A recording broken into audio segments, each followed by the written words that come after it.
আজ বিকেলে অনেক দিন বাদে ছাদে উঠেছিলাম। দেখলাম আকাশে হালকা মেঘ জমেছে।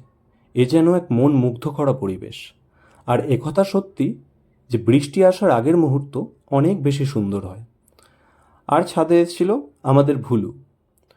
ও সচরাচর উপরে আসে না, আমি এসেছিলাম তাই আমার সাথে সাথেই ও চলে এসেছিল। আর ওর কথা যতই বলবো ততই হবে কম। ওর স্বভাব বাড়ির আশেপাশের সবাই জানে। চিৎকার করে সবাইকে অতিষ্ঠ করে তোলে। ওকে আমরা কি ডমিনেট করব, ওই আমাদের ডমিনেট করে। ওর মুডের মতনই সবাইকে চলতে হয়। তারপরে মা ছাদে এলো ওর খাবার নিয়ে। আর ওর খাবার খাওয়ার টাইমটা একটু অড। ও বেসিক্যালি দুপুরে খাবারটা খেতে চায় না প্রচণ্ড গরম থাকায়।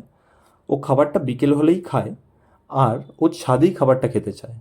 আর ছাদে খাওয়ার কারণ হলো ছাদের চারপাশে সবাইকে দেখবে, চিৎকার করবে আর খাবার খাবে। এই হলো ওর কাজ। তারপরে আমি চলে এলাম আমার ব্যালকনির ছোট্ট বাগানটাতে। স্নিগ্ধ বাতাস বইছিল, আমিও সেটার উপভোগ করছিলাম। খুব সুন্দর ওয়েদারটা ছিল। আর আপনারাও ভালো থাকবেন, সুস্থ থাকবেন।